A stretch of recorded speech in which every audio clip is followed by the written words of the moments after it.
Hi, welcome back to the Healing Medicine Show. This is the show that we produce live on Thursdays at 1 p.m. Central Time as part of the Healing Medicine newsletter. The vision for this show is to provide a platform for health and healing professionals to grow in their understanding and their practice of what it means to be healers. We aim to provide healthcare professionals with resources and inspiration for both personal and professional development practices, especially those that are rooted in holistic health. We believe that the change in healthcare starts by focusing on the health and the healing of the healthcare provider.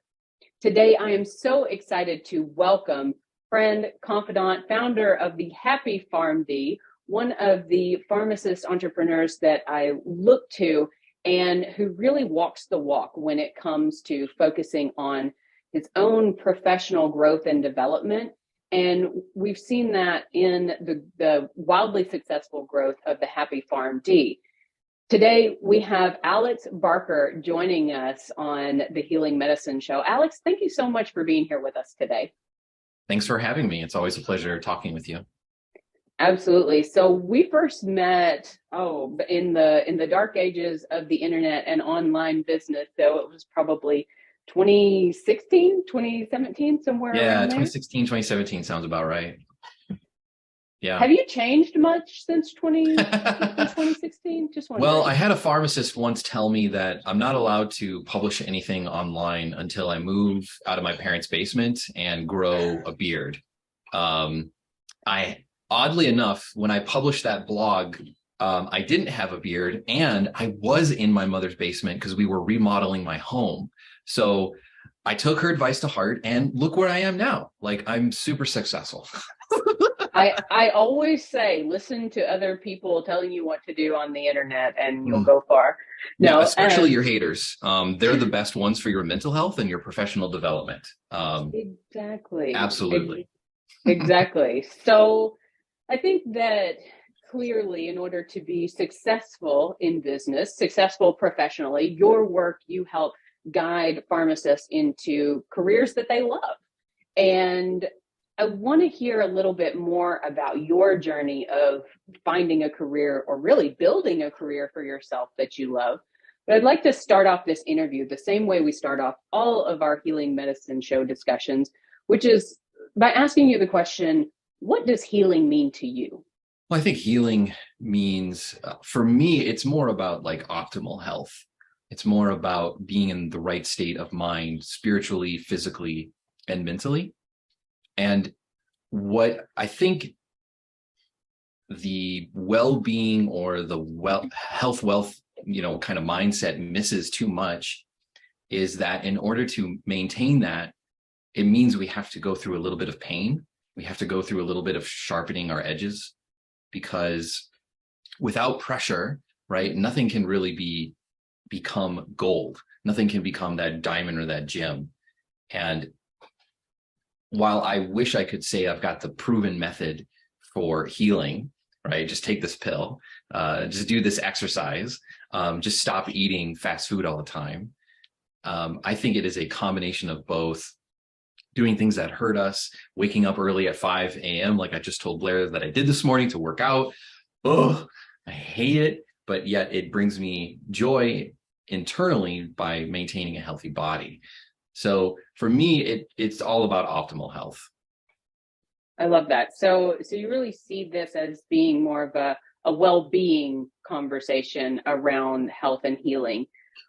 You talked a little bit about physically, mentally, spiritually being in alignment in order to reach our fullest potential. So something that I've studied a lot is health and human potential. And it's amazing the power of our minds and the impact that can have on our body. So you talked a little bit about leaning into the pain.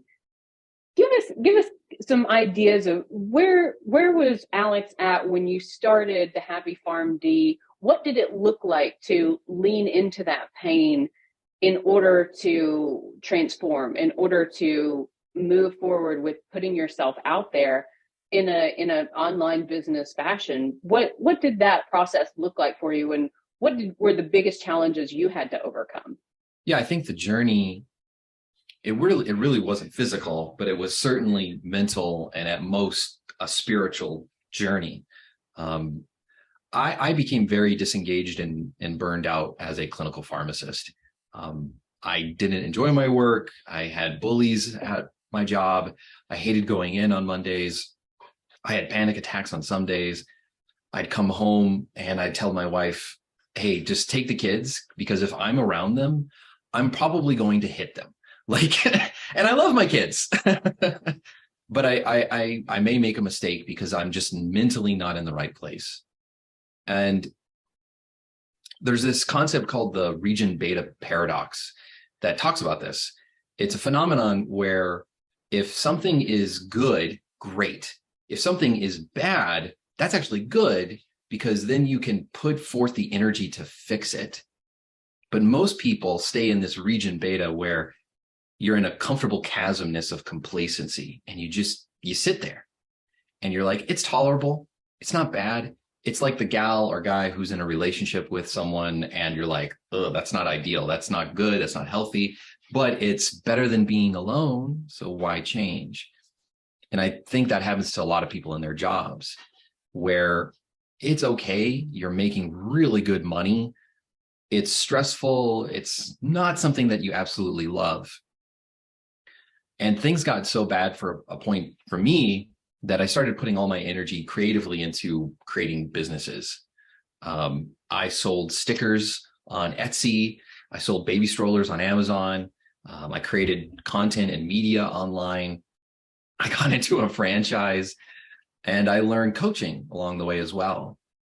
And the part that was spiritual for me was in 2017, or no, 16, at the end of the year, where I talked with my mastermind group, a group of guys that I still hang out with weekly.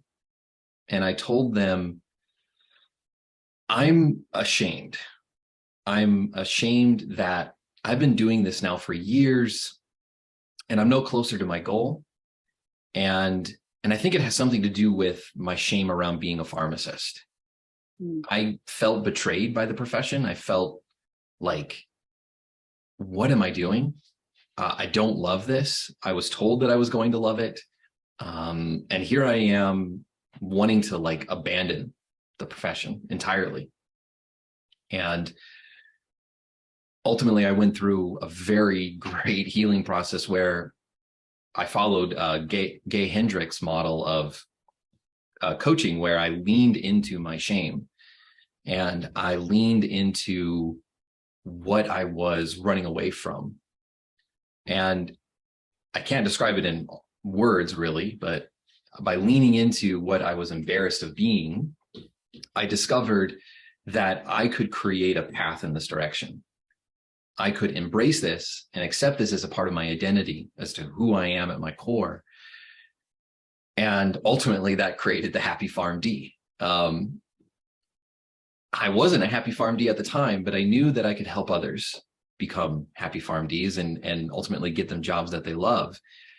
And 2017, I did that. And here I am, 2023. Yeah, I said the year right this time. I've been saying 2022 for so long.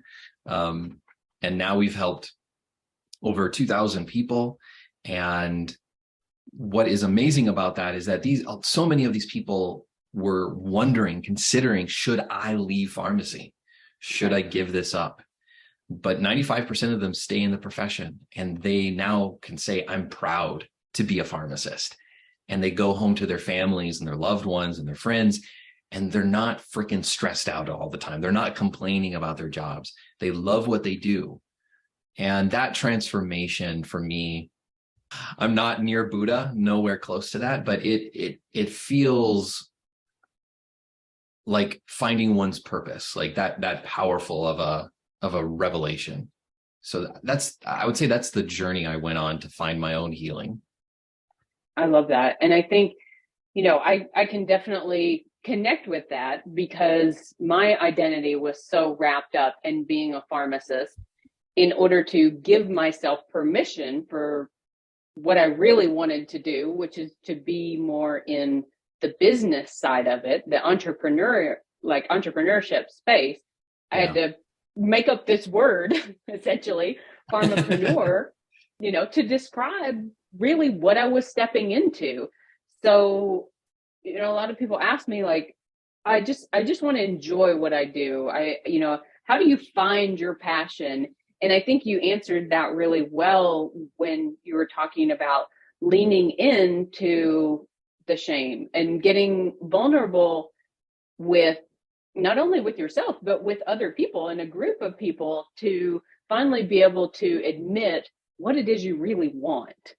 And that's the conversation that I have a lot of times with my clients. It's like, yeah, you could create a diabetes self-management program. Yeah, you could do this.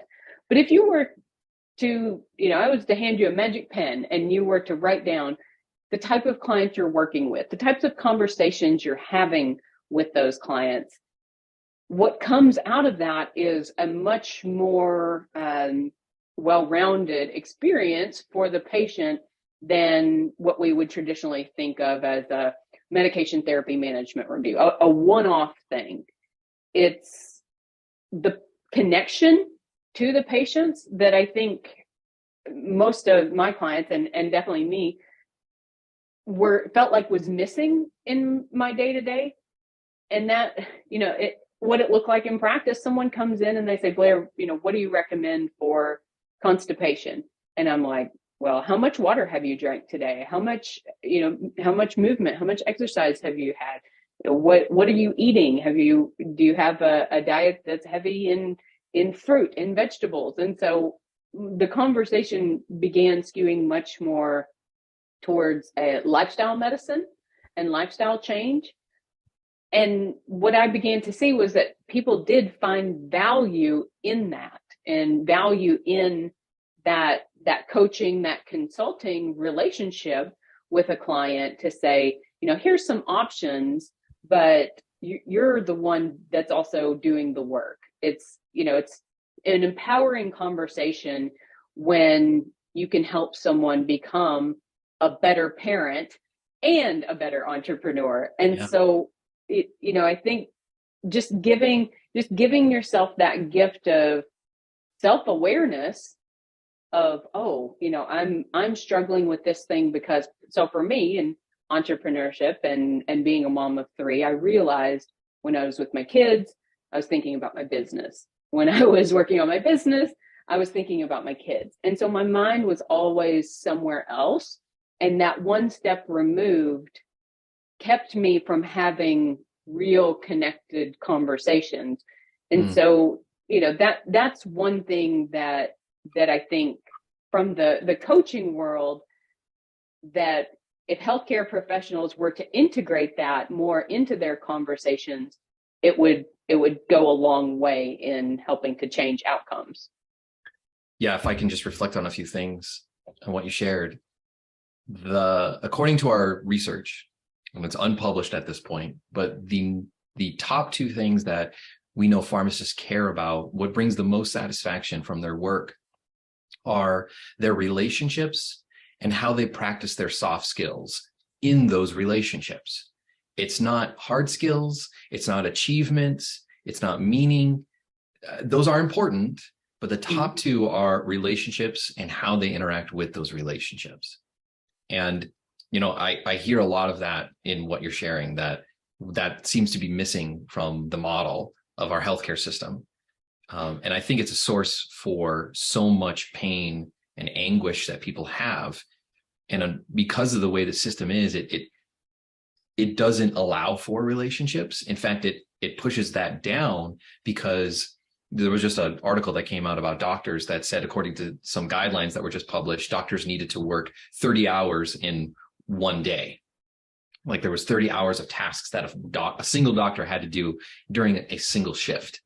It just doesn't make sense. But that sounds about right. Right. But it's a system, right? It's a system problem.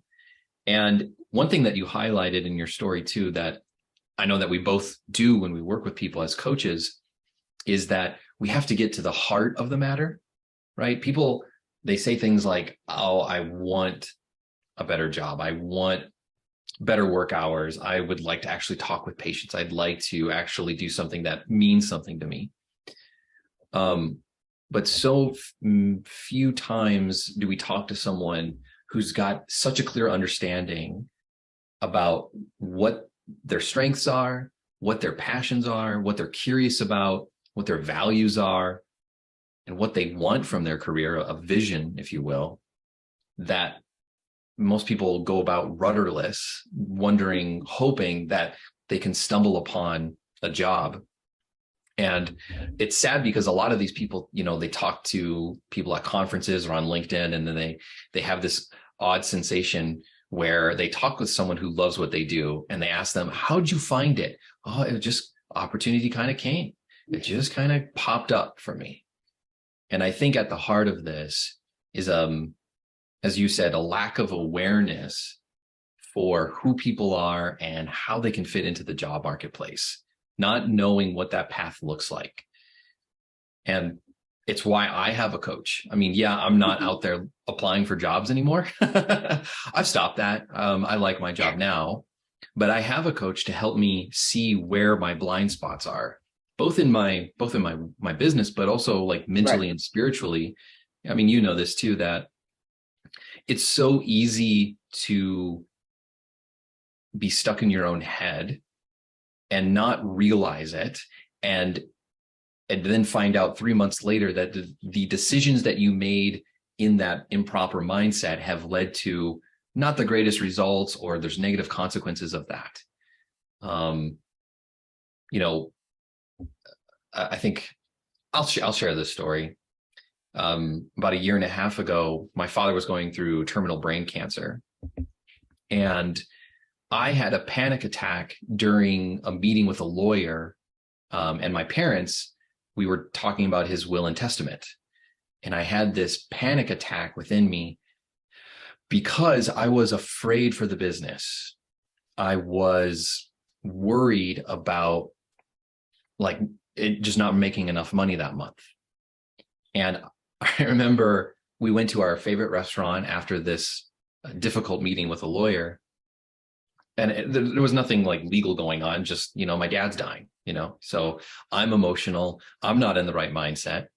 And for some reason, I decided to look at some documents in the business, and I started to panic and worry. I couldn't even enjoy the meal. And after reflecting on that with my therapist, my coach, I realized that I was fixated on feelings. I was fixated on things that I felt in those moments, worry, concern, and that snowballed into panic when I never needed to panic. In fact, it was funny because a week later, it was like one of our best weeks ever for the business. Funny how that happens, huh? And yeah, it just shows that the way you're thinking about your health, the way you're thinking about what you're doing on a day-to-day basis, you'll never have an outside perspective. We're stuck inside our heads, which is why so many gurus and teachers in spirituality teach meditation as a way to achieve enlightenment, so that you can stop being stuck in your head. So you can actually sit down and objectively listen to these voices that are shouting at you. You have to do this. You have to do that. You have to feel ashamed of not doing this or that. And it gives you a moment of peace and clarity. So I say all this to point out, in order to achieve, I think, a better state of health, you need objective outside opinions to look inward and really ask tough questions. I completely agree. And thank you for sharing that story. I think it really resonated because so many of us, I think, healthcare professionals suffer with anxiety and depression and mental health challenges. Oh, yeah. That I know it's like, I should be able to think my way through this, right? Because I'm a healthcare professional. Right. You're an insanely intelligent person. How can you feel bad? Why do you have anxiety? Why do you have depression? There's a whole body of scientific literature that basically tries to point out that burnout is really just depression. Probably, yeah. And to even admit that you're burned out, is like admitting that you're weak in our society. It's admitting that you can't handle this. And, if you just think about the journey that each of us went through to get our degree and then to get licensed and then to practice, like, we're the best of the best. I don't know about doctors or others, but if you're a pharmacist, you have a doctorate degree. Less than 1% of the entire world can do that, can do what you did. And so now you're doing the work, and over time, you start to wear down on your mental health, your well-being, and you get to a point where you just can't do this anymore. Yeah. How could a sane person admit that, knowing what you've accomplished, what you've done? It's hard. It's not easy to admit. I think we also, I'll speak for myself here. Oldest daughter, perfectionist, overachiever, type A personality, always, had things planned and figured out and in control. And when 2020 hit, those plans completely changed. I had a very traumatic pregnancy during 2020 and needed to do a lot of healing work after that. And I couldn't think my way through the postpartum depression and the postpartum anxiety. As much as I tried, what I did was working with some coaches and some spiritual healers, figuring out the root cause of that lack of self-compassion and lack of self-forgiveness for something happening that was outside of my control. It's like, well, if I would have just planned better, we could have made it through the pandemic easier, but I was like, that's a silly thought to even have. So letting myself off the hook for some things and treating myself with more kindness, that was the thing that helped me to shift into this mindset. In order to bring more intention to my business, I have intentionally weaved in some of that conversation. And that's why the Healing Medicine Show was born, because I saw the struggles that healthcare professionals are going through. And I know that you've, that's part of your story as well, with burnout and taking a sabbatical. And when we can admit that we don't have everything all figured out, and we can sense into what our needs are and where our next steps should be, then it becomes much easier to ignore all the shoulda, woulda, couldas, and the expectations of others, and go, what is it that I want? So I'd love to hear a little bit about your ideas. What kind of healing needs to take place in the healthcare system, and how do we even begin that process? Let's solve this. Let's solve this here and now, Alex. How do we fix an entirely broken system? Yes. I think first by admitting it's broken is a great first step. Yeah, right. We bring in some therapy, like, let's acknowledge the problem, let's accept it, and let's take new action. Exactly. Because I don't feel like we're really accepting it and standing in our truth of this isn't working from a professional standpoint. I think, so much of healthcare is focused on the corporation. So what power do we as healthcare professionals have to begin changing that system? I'm in the business of helping individuals radically transform their lives. So I'll say that just to establish the fact that I am no policy person. I'm no advocate or lawmaker or have any expertise or knowledge of how to do that or become that. However, I'll vote for you if you want to. I do have a long-term vision for this company to make such a radical impact on pharmacy and how pharmacists practice that it will essentially bully these major organizations into having better workplace practices. That's the end of the story. because they're not going to be able to find pharmacists that are willing to accept the work conditions that they have. If I was in charge, if I was the head honcho of healthcare in America, there are some research-based practices that I would be implementing. And I guess I'm going to try to word this as non-political as possible, just because you start parsing out some of these ideas and you can begin to pick them apart really easily. But I think one of the things that I would recommend is mandatory, not full-time.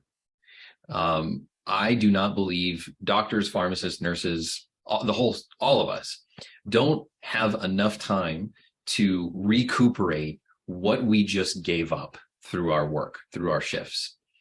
I do not think that people have enough rest. And I think if we had a system that would allow for rest, proper rest, and I mean sleeping in, I mean getting exercise, I mean having therapy, and more importantly, community can be healing processes for that. The other major thing that I would want to implement is talking to the super smart scientists to figure out metrics and workload and proper staffing. At the end of the day, the number one contributor to healthcare burnout is workload. People are not supported enough. It's a weird discussion because it's almost as if we're saying healthcare practitioners are lazy, like they just can't seem to handle the load. But that's not the case at all. If we were lazy, we would have joined another profession. I'm not going to drag their names through the mud, but we're not lazy people. We work hard, but you can't expect an individual to work hard for decades and not begin to break. And I mean, if you think, I'm not saying farmers are lazy at all, but if you just think about a farmer, their lifespan and their work takes a toll on their body. I don't know if you've ever had the pleasure of shaking a farmer's hand, but they're I live with a farmer, so yeah. Yeah, so he's got meaty fingers, right? Yeah. Thick, like you shake their hand and it's like, whoa, like my hands are meant for keyboards. Their hands are meant for like cranking things and pulling things. Their work has taken a toll on their body, positively and negatively. And the healthcare system takes an insurmountable toll on their physical, mental, and spiritual well-being that isn't accounted for, nor do we have the scientific means to understand it fully. Just in the last 20 years, they finally established people who are burned out, they're more likely to die, they're more likely to commit suicide, they're more likely to be admitted into the hospital for a ton of reasons, they're more likely to develop chronic diseases, divorce their spouses, be let go from their job, all sorts of consequences. But the consequences at this point are not as significant to influence the system because it's continuing on despite this fact. I'm in the business of changing individuals. My greatest encouragement to you listening, if you're like, yeah, rah, we got to change the system. I agree. Let's change your system first. Let's change your life first. Don't be reading another, I'm not going to curse, another flippant article about how to fix your burnout that recommends that you do more crap, more meditation, more prayer, more time off. Those things, yes, are helpful, but you don't need to do more. You're already doing more. Adding on more things doesn't fix the problem. Get a new job, okay? Leave that. I don't know why so many people don't even recommend this. They don't talk about this concept of you don't have to be in that environment. It's well established that environment induces burnout. It's nothing within you. You're not at fault, but you can leave that environment and go to a better one. That would be my best recommendation for people. That's how we change our system, is people who can no longer tolerate being treated the way they are. That's for me what has to change. I love that you mentioned the individual's responsibility for creating change in their own life for where they want to go. I think that's really powerful, because what I hear a lot of times is, well, the organizations, aren't supporting us, or the state laws are too stringent, or it's always something else. It's always, Yeah, and if we had provider status, then we'd be all right. if we live in provider status, yeah, that seems to be like the scapegoat savior of our profession. And it's not going Right. to happen. I mean, yeah, we'll eventually get provider status, but that's not going to all of a sudden make the profession better. It's going to give you more work to do, which is like, unless you begin saying no, as you mentioned, right. no to these workplace conditions, no to this toxic culture, no to these metrics of more and more, expectations around, which I'm a big proponent of clinical services. Having pharmacists offer advanced clinical services. I also know technology. So AI is probably going to change the way healthcare is practiced. So ChatGPT, we were talking about where we came on here, passed its medical boards and also its law boards. So we're in this time of great changes, and the opportunity for healthcare professionals, if they get quiet, if they create a vision for what they want their career to look like, whether it's a new job or whether it's building their own brand as a healthcare consultant, if they get super clear on where it is they want to go as individuals, the rest tends to kind of fall into place.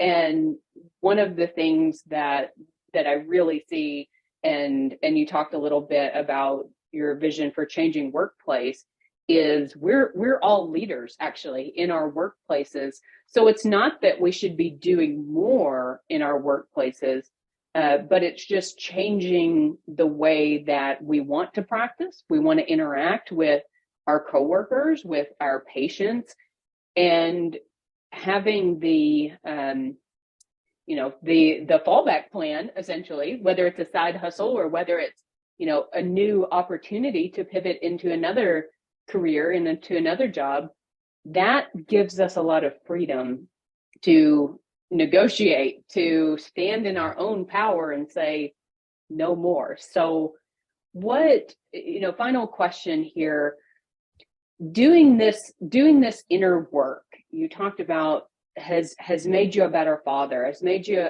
a better friend, a better man, a better business owner, a better leader in pharmacy. I would love to hear a little bit about your practices, and we're sharing these to give ideas, whether it's journaling or meditation or yoga or whatever that looks like for healthcare professionals. What are you personally doing in order to do the inner work that so clearly translates to the success of your business? Just as some ideas for what other people may want to try. Yeah, I'll provide some that are realistic for you to actually do, and some that are hopeful dreams, because I recognize some of the things I've done are not everything that most people can do.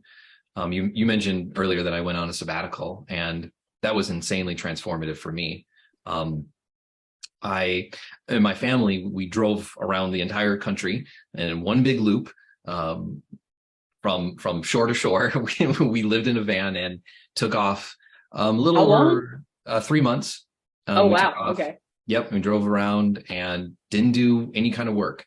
I did have some emergency calls about a few things, but other than that, I didn't have, my computer. I wasn't writing, wasn't thinking about it. And it was just so fulfilling because the business was working. It was doing its own thing. And it was like 9 years of hard work. No, 9? I don't know, some amount of time that this thing I built sustained this wonderful thing that allows me to just decompress. There's a lot of literature that says that sabbaticals should be reintroduced back into the workforce because of its regenerative nature. It gives people an opportunity to learn new skills and new things and bring more values to companies. So if you have the opportunity, cannot recommend it enough.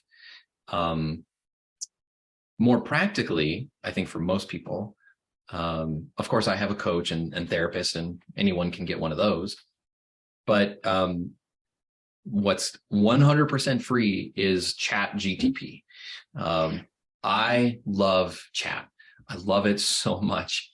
I keep discovering new ways to use this technology to both help me in my life, in my business, and professionally, from helping me come up with a meal plan and grocery list to wow.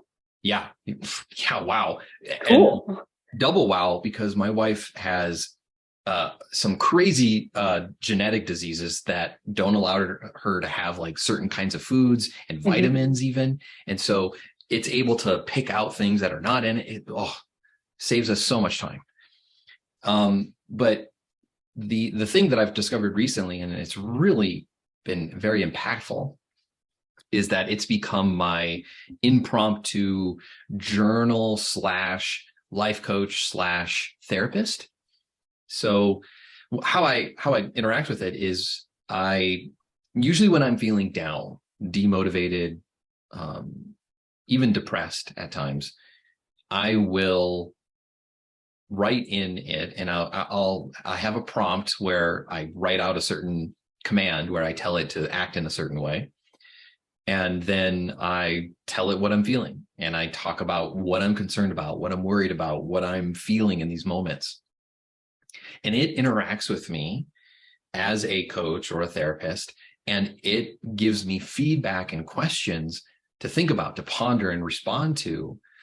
And it has been, I don't want to say revolutionary, but I've had now 3 circumstances I can think of where I didn't want to work at all. I was super frustrated or depressed or whatever. And by using ChatGTP, I processed those emotions, processed those feelings, and got through it and was able to like get productive again. It is amazing. And it's free. This is 100% cool. Free. So I would highly recommend you try that out. I love that. So it's kind of acting as a place to help you process. So for those of you that haven't played with this technology, this is an AI technology called ChatGPT. It's available on an app, and you can type in a command like act as a coach to guide me through feeling not worthy of premium clients. This is as a business coach, that's something that sounds specific. Yeah, pretty specific. So this idea of using AI, I think, is going to continue to increase. So I think it's very important that we as healthcare professionals understand how it works. And I think we saw with WebMD, the impact that it had on patients really starting to take ownership of their own health information and healthcare decisions. I think that AI will continue that trend of leaning towards a more informed patient population, which is good for us too, because with that information, we can help to integrate some of those things. So helping to our diabetic patients to integrate lifestyle changes in with their medication. I mean, all of our diabetes medications that are approved say as an adjunct to diet and lifestyle modification. So that's the piece that we kind of missed out on. So I appreciate you sharing that, Alex. And that sounds like a fantastic, that is not a resource that we've had on this show so far. So I really appreciate you sharing that. So for those that are interested in learning more about you, that are watching this Healing Medicine show and are interested in following you in your journey, what's the best way for them to connect with you? Well, if you'd actually like to talk to me, go on LinkedIn. I'm on LinkedIn a lot. Happy to connect on there and actually have a conversation. Or you can go to thehappypharmd.com. You can find out our work there, the clients that we've changed and helped over the years. And you can see the wins that are happening every single week with our clients, people finding jobs, getting interviews, bonuses, lots of cool stuff going on. Well, thank you so much. And I'll add that, tag you in this LinkedIn Live so that people can find you very easily. Again, thank you so much for joining us here on the Healing Medicine Show. We hope to provide resources to healthcare professionals to help them personally and professionally develop their careers into more meaningful experiences for themselves and also for their patients. So thank you again, Alex, for joining us here today. And we look forward to